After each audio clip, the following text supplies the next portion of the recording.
Praise the Lord എന്നൊക്കെ പറഞ്ഞേ hallelujah. ഞാനും നിങ്ങൾ മനസ്സിലാക്കേണ്ട ഒരു കാര്യമുണ്ട്.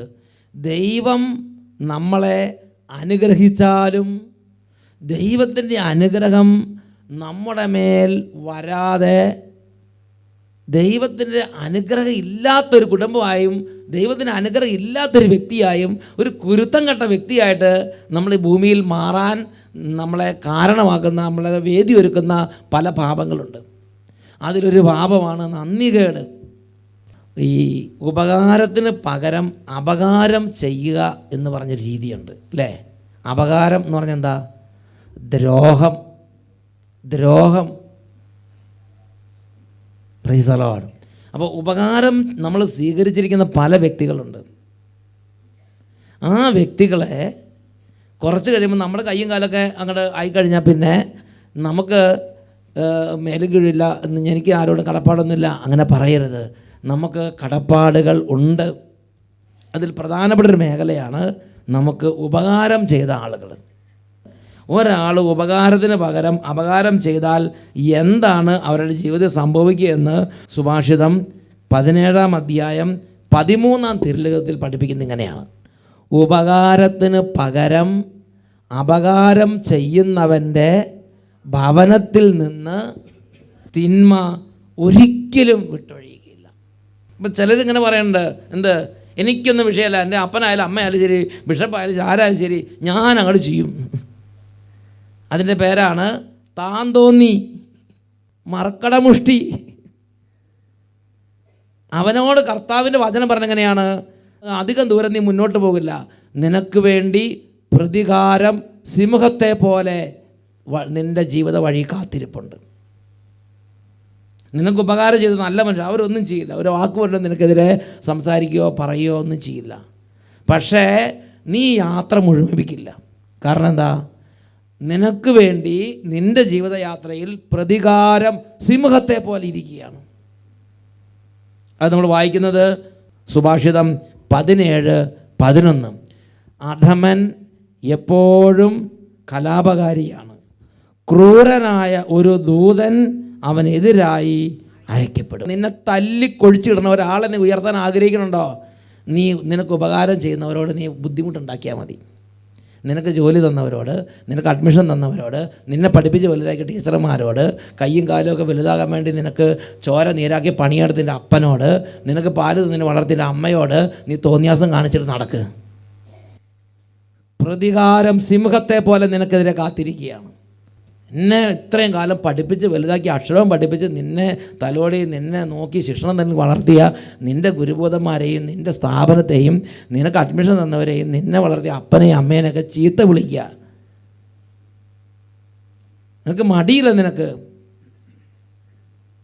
ദൂഷണോ പരദൂഷണോ ഇല്ലാവചനോ കേസ് കൊടുക്കാൻ പോലും മടിയില്ലാത്ത മക്കളെ എനിക്കറിയാം. അപ്പനെതിരെ അമ്മയ്ക്കെതിരെ ദൈവത്തിൻ്റെ വചനം പഠിപ്പിക്കുകയാണ്: അഹങ്കാരിയിൽ നിന്ന് പരിഹാസവും ദൂഷണവും പുറപ്പെടുന്നു, പ്രതികാരം സിംഹത്തെ പോലെ അവന് വേണ്ടി പതിയിരിക്കുന്നു.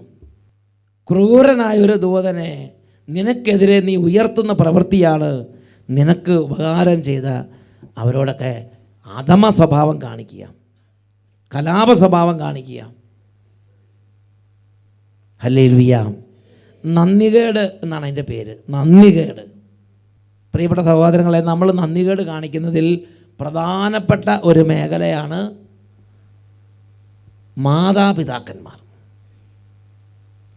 നമ്മുടെ മാതാപിതാക്കന്മാരിൽ നിന്ന് നമ്മൾ സ്വീകരിച്ച ഉപകാരങ്ങൾക്ക് വല്ല കണക്കുണ്ടോ? നമ്മുടെ ഷേപ്പും നമ്മുടെ സ്വഭാവവും നമ്മുടെ ഒരുപാട് കാര്യങ്ങൾക്ക് നമ്മൾ കടപ്പെട്ടിരിക്കുന്നത് നമ്മുടെ പാരൻസിനോടാണ്. ഇന്ന് നമ്മുടെ കുടുംബങ്ങളിൽ നമ്മൾ കാണുന്നൊരു പ്രത്യേകത എങ്ങനെയാണ്? നമ്മുടെ കുടുംബങ്ങളിൽ നിന്ന് വളരുന്ന കുട്ടികൾക്ക് ഗുരുത്വം ഇല്ലാതെയാണ് വളർന്നു വരുന്നത്. എന്താ കാരണം? അവനവൻ ഇച്ഛിക്കുന്നത് പോലെ നടന്നില്ലെങ്കിൽ എന്തു പറയാൻ മടിയില്ലാത്ത കുട്ടികളാണ്. വളരെയധികം കുട്ടികളുടെ സ്വഭാവമാണ് ഒരു പോക്കൻ സ്വഭാവം. അപ്പനാര്, അമ്മയാര്, ഗുരുബോധന്മാരാര്, മേലധികാരികളാര്, വികാരിയച്ഛനാര്, ഒരു തിരിച്ചറിവില്ലാതെ, ഇടം വലം തിരിച്ചറിവില്ലാത്തവരെ പോലെ അവർ പെരുമാറി ഒരു ആയുസ് മുഴുവൻ നശിപ്പിക്കുകയാണ് ചെയ്യുന്നത്. പ്രിയപ്പെട്ട സഹോദരങ്ങൾ, ഇത് പറയുമ്പോൾ കുട്ടികളുടെ കാര്യം മാത്രമല്ല, ഇവിടെ ഇരിക്കുന്ന മുതിർന്നവർ ചിന്തിക്കണം. എല്ലാവർക്കും ഒരു അപ്പനും അമ്മയും ഉണ്ടാവും. ഒന്നുകിൽ ജീവിച്ചിരിക്കുന്നവരായിരിക്കും, അല്ലെങ്കിൽ മരിച്ചവരായിരിക്കും, അല്ലേ? എല്ലാവർക്കും ഉണ്ടൊരു അപ്പൻ, എല്ലാവർക്കും ഉണ്ടൊരു അമ്മ. മാതാപിതാക്കന്മാരോടുള്ള കടപ്പാട്, മാതാപിതാക്കന്മാരുള്ള ബന്ധം, അത് നമ്മുടെ ജീവിതത്തിൽ ഒരുപാട് ഉയർച്ച കൊണ്ടുവരുന്ന സംഗതിയാണ്. കണ്ടമാനം പഠിക്കുകയും കണ്ടമാനം തലകുത്തി മറിയുകയും ഒന്നും വേണ്ട.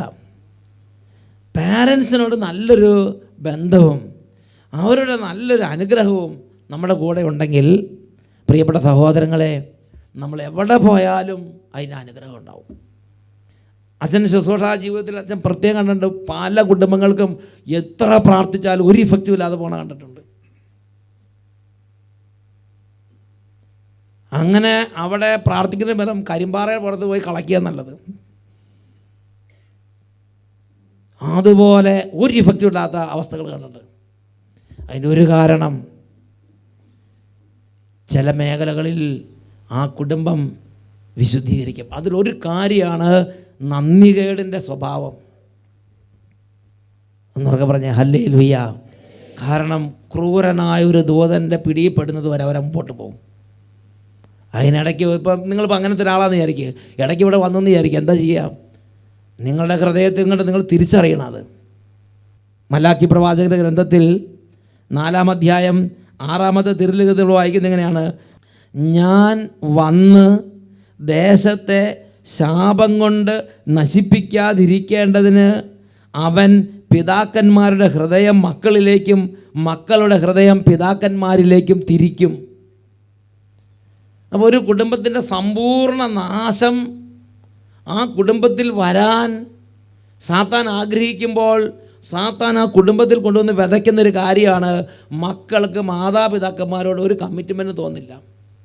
മാതാപിതാക്കൾക്ക് മക്കളോടും ഒരു സ്നേഹം തോന്നാതെയാവും. മാതാപിതാക്കളുടെ ഹൃദയം മക്കളിൽ നിന്ന് അകന്നു പോകും. മക്കളുടെ ഹൃദയം മാതാപിതാക്കന്മാരിൽ നിന്നും അകന്നു പോകും. ദൈവം ഒരു കുടുംബത്തെ രക്ഷിക്കാൻ ആഗ്രഹിക്കുമ്പോൾ ആ കുടുംബത്തിലേക്ക് ദൈവം അയക്കുന്ന ആദ്യത്തെ ഒരു വലിയൊരു കൃപയുണ്ട്. മാതാപിതാക്കളിൽ നിന്ന് അകന്നുപോയ മക്കളുടെ ഹൃദയത്തെ മാതാപിതാക്കളിലേക്ക് തിരികെ കൊണ്ടുവരും. മക്കളിൽ നിന്ന് അകന്നുപോയ മാതാപിതാക്കന്മാരുടെ ഹൃദയത്തെ മക്കളിലേക്ക് തിരികെ കൊണ്ടുവരും. മാതാപിതാക്കളും മക്കളും ചേർന്ന് ഒരു കുടുംബ ബന്ധം അവിടെ ഉണ്ടാവും. ദൈവത്തിൻ്റെ വചനത്തിൽ പ്രഭാഷകൻ്റെ പുസ്തകം 7-ാം അധ്യായം 27-22 വാക്യങ്ങൾ വായിക്കുന്നത് എങ്ങനെയാണ്? പൂർണ്ണ ഹൃദയത്തോടെ പിതാവിനെ ബഹുമാനിക്കുക, നൊന്തുപെറ്റ അമ്മയെ നീ മറക്കരുത്. മാതാപിതാക്കന്മാരാണ് നിനക്ക് ജന്മം നൽകിയതെന്ന് ഓർക്കുക. അവരുടെ ദാനത്തിന് നീ എന്ത് പ്രതിഫലമാണ് അവർക്ക് കൊടുക്കാൻ നിനക്ക് പറ്റുക? പ്രിയപ്പെട്ട സഹോദരങ്ങളെ, അച്ഛൻ അട്ടപ്പാടിയിൽ ഒരു ഇടവകയിൽ വികാരിയായിരിക്കുന്ന സമയത്ത് ഇതിനെക്കുറിച്ച് എനിക്ക് ഒരു കാര്യം ബോധ്യം കിട്ടി. ഒരു ദിവസം ഒരു മീറ്റിംഗ് നടന്നുകൊണ്ടിരിക്കുകയാണ്. ആ മീറ്റിംഗ് നടന്നുകൊണ്ടിരിക്കുന്ന സമയത്ത് അവിടെ ഒരു പിരിവിൻ്റെ ഒരു മീറ്റിംഗാണ്. ആ പിരിവിന് എല്ലാവരും സ്വമനസ്സ സ്പോൺസർ ചെയ്യണം. ഇടവക പെരുന്നാളിനുള്ള പിരിവാണ്. അപ്പോൾ ഒരു 40 വീട്ടുകാരാണ് കൂടിയിരിക്കുന്നത്. അപ്പോൾ ഓരോരുത്തരും ഇത്ര സംഖ്യ എടുക്കാമെന്ന് പറയണം. അപ്പോൾ അതിനകത്ത് ധനാഢ്യന്മാരുണ്ട്, അതിനകത്ത് പലതരത്തിലുള്ള സ്ഥിതിയുള്ളവരുണ്ട്. പക്ഷേ അവരൊന്നും കാര്യമായിട്ട് വരുന്നില്ല. അപ്പോൾ അങ്ങനെ ഇരിക്കുന്ന സമയത്ത് അവർ 500 രൂപ 1000 രൂപയ്ക്ക് അടുത്ത് അവസാനിപ്പിക്കാനുള്ള ശ്രമത്തിലാണ്. ഞാൻ പറഞ്ഞു, ഇത് ഇടവക പെരുന്നാൾ ഇടവക്കാരുടെയാണ്, നിങ്ങൾ സ്വന്തം തീരുമാനം എടുക്കുക, നടപ്പാക്കിക്കൊള്ളുക.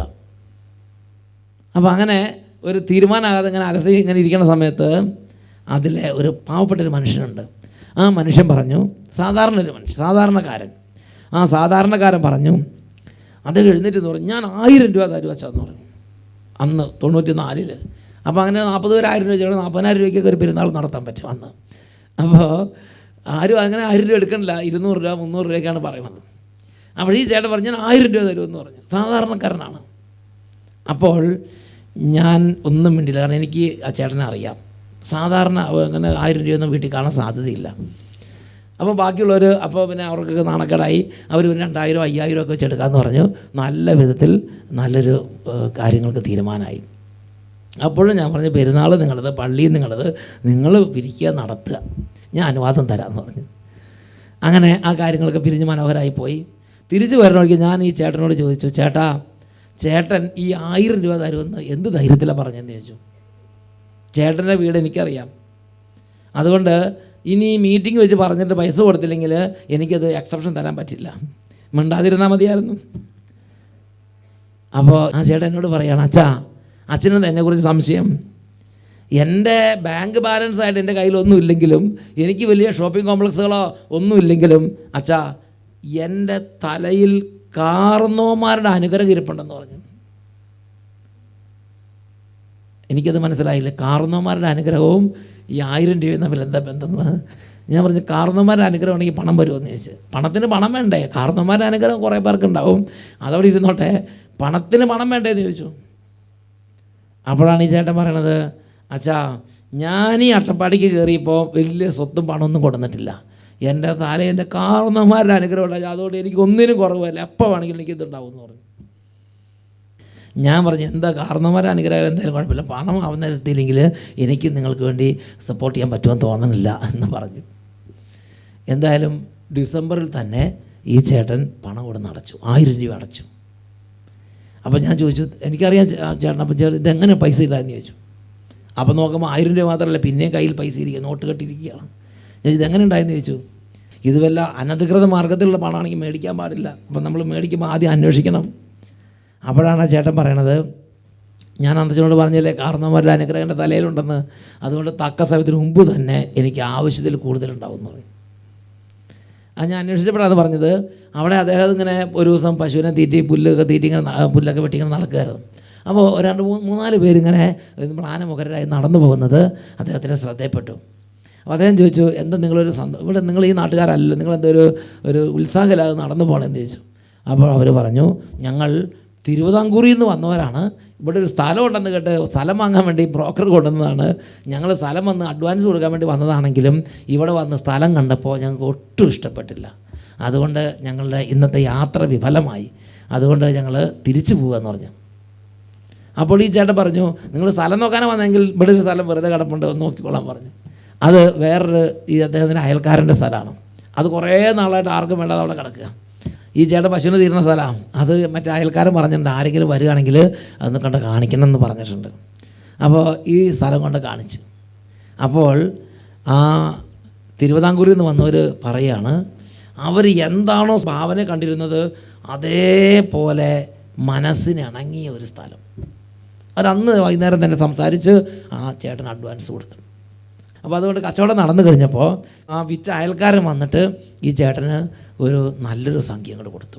ആ ചേട്ടൻ പറഞ്ഞു, സഹോദര, ഞാൻ ഈ സ്ഥലം ഇത്ര സംഖ്യയ്ക്ക് കൊടുക്കാനിരുന്നത്, എന്നാൽ ആ തിരുവിതാംകൂറിൽ നിന്ന് വന്നവർ വലിയൊരു സംഖ്യയ്ക്കാണ് സ്ഥലം എടുത്തത്, ഞാൻ വിചാരിച്ചതിനേക്കാളും ഉന്നതമായ വില എനിക്ക് കിട്ടി, അതുകൊണ്ട് ഇതൊരു സ്നേഹ സമ്മാനം എന്ന് പറഞ്ഞ് കുറച്ച് പൈസ കൊണ്ടുവന്ന് ഒരു 2-3 കെട്ട് നോട്ട് കൊണ്ടുവന്ന് അങ്ങോട്ട് കൊടുത്തു.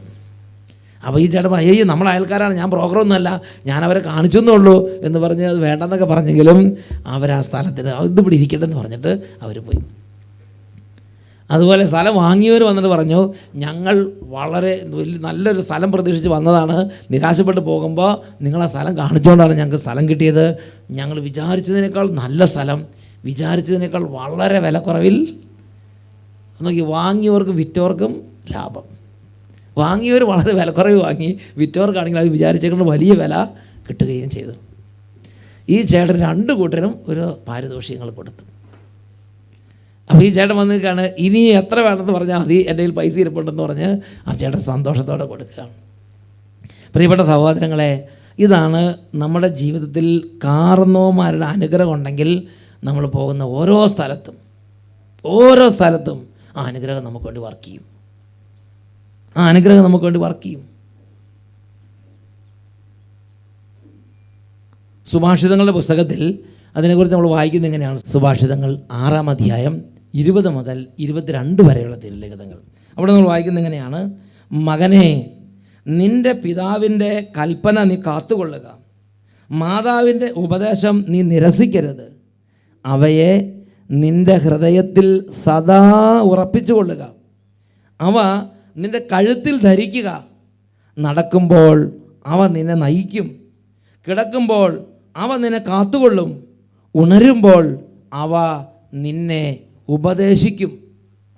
ഓരോ സമയത്തും നാം നമ്മുടെ മാതാപിതാക്കന്മാരോട് ആദരവും നന്ദിയുള്ള ഒരു ജീവിതമാണ് നയിക്കുന്നതെങ്കിൽ നമ്മുടെ മാതാപിതാക്കന്മാരുടെ ഓരോ വാക്കുകളും, നമ്മുടെ മാതാപിതാക്കന്മാരുടെ ഇടപെടൽ വഴി നമ്മുടെ ജീവിതത്തിലേക്ക് വന്നിട്ടുള്ള ഓരോ കാര്യങ്ങളും നമ്മുടെ ജീവിതത്തിൽ അത് നമ്മളെ ഒരു വലിയ സംരക്ഷകനായി, ഒരു പട്ടാളക്കാരനെ പോലെ നമ്മളെ സംരക്ഷിക്കും. നീ ഉറങ്ങിക്കിടക്കുമ്പോൾ പോലും നിനക്ക് വേണ്ടി ആ പേരൻസിൻ്റെ ചൈതന്യം നിനക്ക് വേണ്ടി നിലകൊള്ളും. ഹല്ലേലൂയ. നീ ഉറങ്ങിക്കിടക്കുമ്പോൾ അത് നിനക്ക് ചുറ്റിനും ഉണ്ടായിരിക്കും. കട്ടിലിന് ചുറ്റിനും ഒരു കുറേ കാവൽക്കാരെ നിർത്തിയാലെന്ന പോലെ ആയിരിക്കും അപ്പനോടും അമ്മയോടും നല്ല ബന്ധമുള്ള ഒരാളുടെ സ്ഥിതി. അവരുമായുള്ള ബന്ധം നിന്നെ നാശത്തിൽ നിന്ന് സംരക്ഷിക്കും. കുടുംബം ബലിഷ്ഠമായി നിൽക്കണമെങ്കിൽ കുടുംബത്തിന് അടിത്തറ വേണം. അടിത്തറകളിൽ പ്രധാനപ്പെട്ട ഒരു മേഖലയാണ് നമ്മുടെ കാരണവന്മാരുമായിട്ടുള്ള ബന്ധം, പേരൻസുമായിട്ടുള്ള ബന്ധം, നമുക്ക് ഉപകാരം ചെയ്തവരായിട്ടുള്ള നല്ല ബന്ധം. ഇന്ന് അനേകം പേരുടെ ഒരു പ്രത്യേകതയാണ്, ഞാൻ പ്രാർത്ഥിച്ചിട്ട് ദൈവം കേൾക്കണില്ല. എൻ്റെ പ്രാർത്ഥന, ഞാൻ കുർബാന അർപ്പിച്ചിട്ടും ഞാൻ പ്രാർത്ഥിച്ചിട്ടും ദൈവം കേൾക്കണില്ല.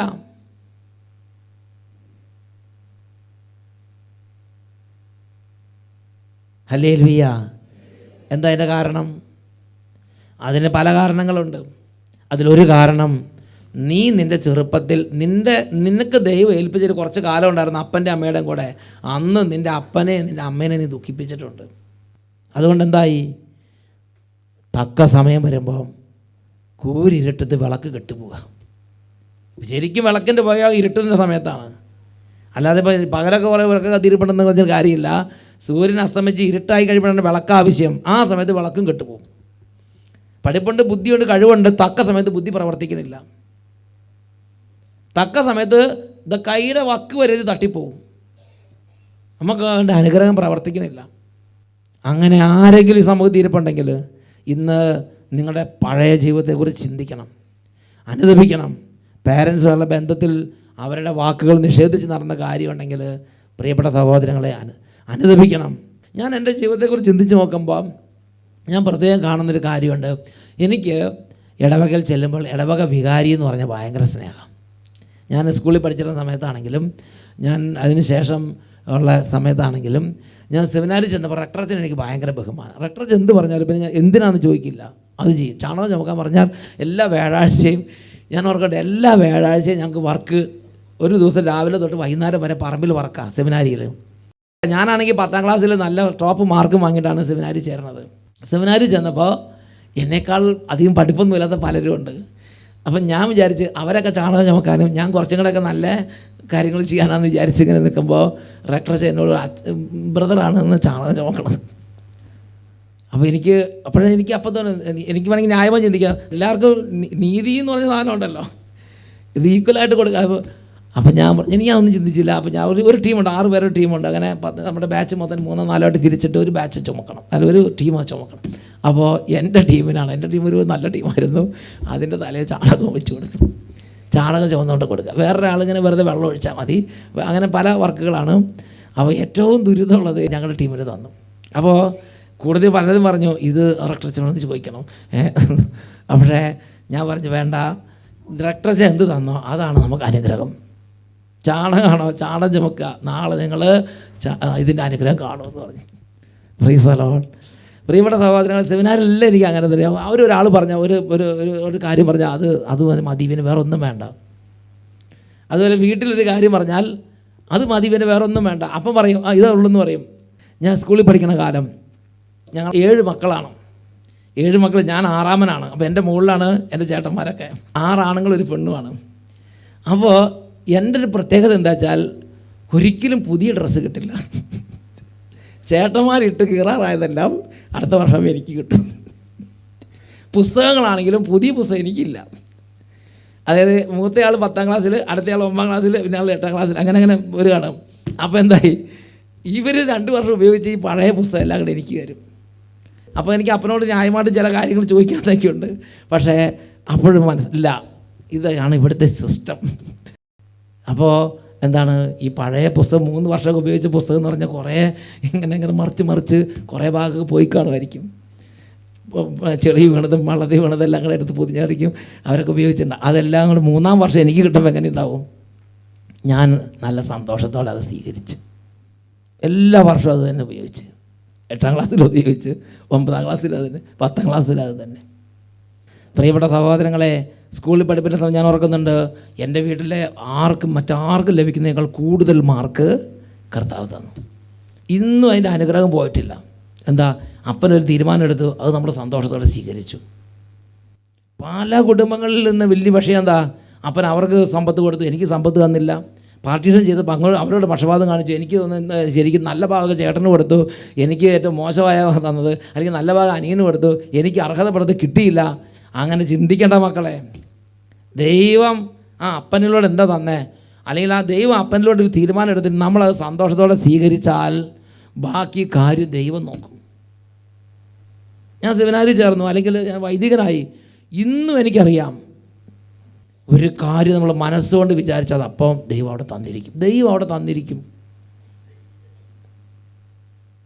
ഒരു കാര്യം നമ്മൾ കർത്താവിന് ദൈവമേ ഇത്ര എന്ന് പറഞ്ഞാൽ, ഒരു കുട്ടി ഇവിടെ വന്നു.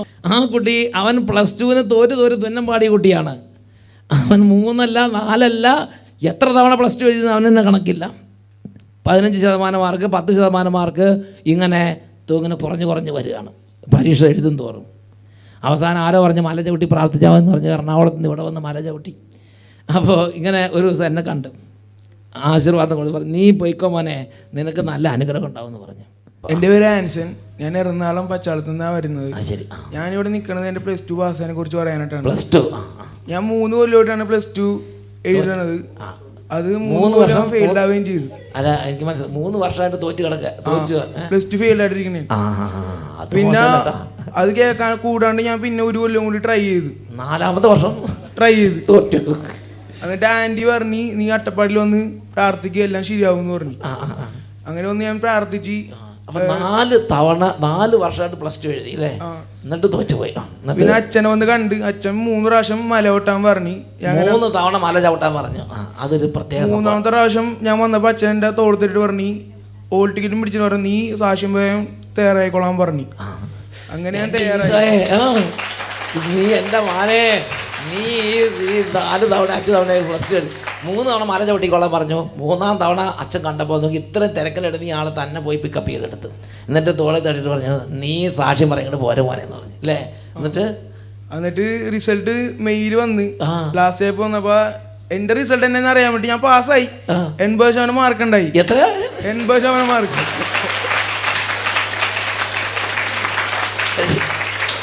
അതറിയാൻ വേണ്ടി ഞാൻ 3-4 പ്രാവശ്യം എൻ്റെ തന്നെയാണെന്ന് അറിയാൻ വേണ്ടി ഫോട്ടോ ഇതായിരുന്നില്ല, സൈറ്റ് ഹാങ് ആയതുകൊണ്ട് ഫോട്ടോ വരാണ്ട് ഞാൻ കാത്തുനിന്ന് വെച്ചു. 3-4 പ്രാവശ്യം നോക്കിയപ്പോൾ പിന്നെ ഞാൻ വീട്ടുപേര് വന്നു, വയസ്സ് വന്നു, മാർക്ക് വന്നു, എല്ലാം വന്നിട്ട് വിശ്വസിക്കുന്നില്ല. എൻ്റെ ഫോട്ടോ ഇങ്ങനെ കണ്ടാതെ ഞാൻ വിശ്വസിക്കുന്നു. നിന്റെ പേരൊന്നും കൂടെ പറ. ആൻസൺ ആന്റണി. ഓ എൻ്റെ മകനെ, 80% മാർക്ക്. 4 തവണ തോറ്റ്. ആദ്യത്തെ തവണ, രണ്ടാമത്തെ ആകെ 25% ഫസ്റ്റ് ഇയർ 25, പിന്നെ സെക്കൻഡ് ഇയർ 15 സെക്കൻഡ് ഇയർ പിന്നെ സപ്ലൈ ചെയ്ത് മതിയായി. പിന്നെ ഞാൻ 6 മാസം പഠിച്ചെഴുതി. ഇങ്ങനെ സപ്ലിയോ ഒക്കെ എന്താ പോയി പറയണം. അങ്ങനെ 15% 20% ജീവിതം 4 വർഷം പോയി. അല്ല, 4ാമത്തെ പോലെ ഇതിൽ തന്നെ മമ്മി പറഞ്ഞ് നീ +2 പഠിക്കാണ്ട് വീട്ടിൽ കയറാൻ നിൽക്കണ്ടെന്ന് പറഞ്ഞു. ഇവൻ പലതവണ നിർത്തിയിട്ട് വേറെ വല്ല ചെമ്മീൻ മണിക്കോ വല്ല അല്ല, വർക്കിന് പോയിക്കൊണ്ടിരുന്ന വെച്ചാണ്. ഞാൻ മേഖല ടെക്നീഷ്യൻ ആയിരുന്നു. അപ്പൊ അത് നീ നിർത്തിക്കോ, നീ പഠിച്ചു വേണ്ട, പൈസയും വേണ്ട, നീ +2 പാസ്, നിന്നെ ഇവിടെ കണ്ടുപോകരുതെന്ന് പറഞ്ഞു അമ്മ ഒരു ശാസനം കൊടുത്തു. അതുകൊണ്ട് എങ്ങനെയായാലും +2 എഴുതിയിട്ടേ കാര്യമുള്ളെന്ന് ഇവൻ വിചാരിച്ച് അപ്പോഴാണ് ഇവിടെ വന്നത്. അപ്പോൾ പറഞ്ഞു, മകനെ 3 തവണ നീ മല ചവിട്ടിയാൽ നിൻ്റെ കാര്യം കർത്താവ് കേൾക്കുമെന്ന് അച്ഛനൊരു ബോധ്യം കിട്ടിയത് പറഞ്ഞു. 3ാം തവണ കൃത്യം നോക്കി ഇവ 3ാം തവണ വരുമ്പോൾ അച്ഛനൊക്കെ ഇത്രയും ആൾ ജനങ്ങളത് കണ്ടുപിടിക്കണ്ടേ. കൃത്യം 3ാം തവണ ഇവനെ പിടികൂടി. അതൊക്കെ അച്ഛൻ ഓർത്തിരുന്നിട്ടാ അതൊന്നല്ല, ദൈവം അത് കണ്ടുകൊണ്ടിരിക്കുക. അല്ലാതെ അച്ഛൻ ഓർത്തിരിക്കുക അത് ഒരാൾ 3 തവണ വരുന്നുണ്ട്, ഇന്ന് 3ാം തവണയാണ് ഓർത്തിരിക്കുക. കൃത്യം 3ാം തവണ വന്നപ്പോൾ തോളിലിട്ട് പറഞ്ഞു, നീ പേടിക്കണ്ട, നിൻ്റെ ഹോൾ ടിക്കറ്റുമായിട്ട് നീ പോയിക്കോ, നീ ഇവിടെ സാക്ഷി പറയാൻ വേണ്ടി റെഡി ആയിക്കോ മോനെ എന്ന് പറഞ്ഞു. 80% ദൈവം അങ്ങ് ഇട്ടുകൊടുത്തു. ഹല്ലേലൂയ. നിനക്ക് സന്തോഷമാണോ? സന്തോഷം. നിനക്ക് ആ പേര് കണ്ടിട്ട് മനസ്സിലാകാത്തതാണ് എനിക്ക്. നീ ഫോട്ടോ വരാൻ വരെ കാത്തിരുന്നു. BA ഇംഗ്ലീഷ് ലിറ്ററേച്ചർ പഠിച്ചോണ്ടിരിക്കുന്നു. നോക്ക്, വെറുതെ എന്ന് പറഞ്ഞോളൂ, ഒരു പ്രാർത്ഥന ഇല്ല, തോളിൽ തട്ടിയിട്ട് നീ ഇങ്ങോട്ട് പോരും മോനെ, അടുത്ത തവണ നീ വരുന്നത് സാക്ഷ്യത്തിനായിരിക്കും. അപ്പോഴേക്ക് ദൈവം അത് കേട്ട്. അതാണ് പ്രഭാഷകൻ 3:5. പിതാവിനെ ബഹുമാനിക്കുന്നവനെ അവൻ്റെ മക്കൾ സന്തോഷിപ്പിക്കും, അവൻ്റെ പ്രാർത്ഥന കർത്താവ് കേൾക്കും. പിതാവിനെ ബഹുമാനിക്കുന്നവൻ ദീർഘകാലം ജീവിക്കുന്നു പറഞ്ഞാൽ പിന്നെ വലിയ ക്യാൻസറോ വലിയ ഇതൊന്നും വരാനൊന്നുമില്ല. അനർത്ഥങ്ങളൊക്കെ കുറേ മാറി നിൽക്കും. വലിയ പ്രൊട്ടക്ഷനാണ്. മൂപ്പത്താത്ത മരണം, അകാല മരണം, അതൊക്കെ കുടുംബത്തിൽ നിന്ന് മാറിപ്പോണോ? പേരൻസിനോട് ബഹുമാനം കലർന്ന നന്ദിയുള്ളൊരു ബന്ധം കീപ്പ് ചെയ്യുക. അവർ ചില ദുർസ്വഭാവികളൊക്കെ ആയിരിക്കും, പഴയ കാലത്തെ തലമുറയല്ലേ, അതനുസരിച്ചുള്ള സ്വഭാവം എല്ലാം കാണിക്കും. പക്ഷേ നമ്മൾ പുതിയ കമ്പ്യൂട്ടർ തലമുറയാണ് എന്ന് പറഞ്ഞിട്ട് നമ്മൾക്ക് കാണിക്കാനുള്ള നന്മയെല്ലാം നല്ല കാര്യങ്ങളൊക്കെ ചെയ്തു കൊടുക്കുക. അതുകൊണ്ട് അങ്ങനെ ചെയ്താൽ വചനം പഠിപ്പിക്കുകയാണ്, കർത്താവിനെ അനുസരിക്കുന്നവൻ അവൻ്റെ അമ്മയെ സന്തോഷിപ്പിക്കുന്നു. ദാസൻ എന്നതുപോലെ മാതാപിതാക്കന്മാരെ സേവിക്കുക. വാക്കിലും പ്രവൃത്തിയിലും പിതാവിനെ ബഹുമാനിച്ച് നീ അവൻ്റെ അനുഗ്രഹത്തിന് പാത്രമാവുക. വാക്കിലും പ്രവൃത്തിയിലും നിൻ്റെ അപ്പനെ ബഹുമാനിച്ച് അവൻ്റെ അനുഗ്രഹത്തിന് നീ പാത്രമാവുക. നീ പാത്രമാകണം. ഞാനായി എൻ്റെ ജീവിതമായി ഇനി എനിക്ക് ആരോടും ബന്ധമില്ല, ഞാൻ അപ്പനായാലും അമ്മയായാലും ഞാൻ പറയും, അങ്ങനെയൊന്നും പറയരുത്. അപ്പൻ അപ്പനാണ്, അമ്മ അമ്മയാണ്. ഹല്ലേലൂയ. ഞാൻ ഓർക്കുന്ന ഒരു ടീച്ചറുടെ കാര്യം. ടീച്ചർക്ക് 5 മക്കളാണ്. 5 മക്കളെയും പഠിപ്പിച്ച് എല്ലാവരും ടീച്ചർമാരായി. വലിയ ടീച്ചർ, അമ്മ ടീച്ചർ ചെറിയ ക്ലാസ്സിലാണെങ്കിൽ കുട്ടി ടീച്ചർമാർ വലിയ ക്ലാസ്സിലായി, +2 ആയിട്ടുണ്ടാവും. മറ്റേത് UP ആയിരിക്കും, അല്ലെങ്കിൽ LP ആയിരിക്കും അമ്മ ടീച്ചർ. പക്ഷേ മക്കൾ പഠിച്ചെന്തായി? വലിയ വിദ്വാന്മാരായിട്ടുണ്ടാവും. എന്തായി? ഈ മക്കൾക്ക് കുറച്ച് കഴിഞ്ഞപ്പോൾ അമ്മയോടുള്ള റെസ്പെക്റ്റ് കുറഞ്ഞു. ഗ്രേഡ് അനുസരിച്ച് അമ്മയോടുള്ള റെസ്പെക്റ്റ് കുറഞ്ഞു. അവർ ഒരു ദിവസം അമ്മ കരഞ്ഞോണ്ട് വന്നിട്ട് പറയുകയാണ്, ഈ 5 ഭർത്താവ് ശരിക്കും നോക്കിയില്ല, ഈ അമ്മയാണ് ഈ 5 മക്കളെയും വളർത്തിയത്. ഓരോന്നിനും വേണ്ടി നരകിച്ച് ഈ അമ്മയാണ് വളർത്തി പഠിപ്പിച്ച് എല്ലാം ജോലിയായി, എല്ലാം കല്യാണം കഴിച്ച് മക്കളുണ്ടായപ്പം ആ മക്കളെ നോക്കാൻ ഈ അമ്മ തന്നെ നിന്നു. അപ്പോൾ ഒരു ദിവസം ഒരു വഴക്കുണ്ടായപ്പം ഒരു ടീച്ചർ അഹങ്കാരം കൊണ്ട് പറഞ്ഞിങ്ങനെയാണ്. അപ്പോൾ ഈ അമ്മ പറഞ്ഞു, മോളെ നീ തല മറന്ന് എണ്ണ തേക്കരുത്, നിന്നെയൊക്കെ വളർത്തി വലുതാക്കി കാലമൊക്കെ ഓർക്കണം. അട്ടപ്പാടി വന്ന ആദ്യ കാലങ്ങൾ ഭയങ്കര പട്ടിണി ദാരിദ്ര്യമുള്ള അന്നൊക്കെ ഈ അമ്മയാണ് ഇതുങ്ങളെല്ലാം നോക്കി ഇതുങ്ങളൊക്കെ രക്ഷിച്ചെടുത്തത്. അപ്പോൾ ഈ മകൾ പറയും, അപ്പോൾ ഭയങ്കര സാലറി ഉണ്ടല്ലോ, UGC. അമ്മ നോക്കിയാൽ എന്താ സാലറി ഉണ്ടെന്ന് പറഞ്ഞ് മേലിങ്ങനെ പറഞ്ഞേക്കരുത്, സാലറി പറഞ്ഞ് ചെക്ക് തരാമെന്ന് പറഞ്ഞു. നോക്ക്, ആ അമ്മ പറയാണ്, എനിക്ക് ഒന്നും കിട്ടിയില്ലെങ്കിൽ കുഴപ്പമില്ല, ഇങ്ങനെ പറയാതിരുന്നാൽ മതിയായിരുന്നു. പ്രിയപ്പെട്ട സഹോദരങ്ങളെ, അപ്പോൾ നന്ദികേടിൻ്റെ വാക്കുകൾ, പ്രായം ചെന്ന് അപ്പനും അമ്മയും അല്ലെങ്കിൽ അപ്പൻ്റെ അമ്മയുടെ സ്ഥാനത്ത് നിൽക്കുന്നവർ പറയാം വല്ലാതെ ആകുമ്പോൾ, അവരുടെ ബുദ്ധി കുറയുമ്പോൾ, അവരുടെ കാര്യപ്രാപ്തി കുറയുമ്പോൾ, അവർ ചിലപ്പോൾ ഇച്ചിരി സ്വഭാവം മാറുമ്പം നമ്മളെ ബലം വെച്ച് അവരെ നിന്ദിക്കരുത്. Praise the Lord. പരിഹാസം ചൊരിയരുത്, ദൂഷണം അവർക്ക് നേരെ പറയരുത്. ദൈവത്തിൻ്റെ വചനം പറഞ്ഞു, അഹങ്കാരിയിൽ നിന്ന് ഇങ്ങനെയുള്ള ദൂഷണ വാക്കുകൾ പരിഹാസവും പുറപ്പെടും, പ്രതികാരം സിംഹത്തെ പോലെ കാത്തിരിക്കണം. ഹല്ലേലൂയ. എഴുന്നേറ്റ് നിൽക്കാം.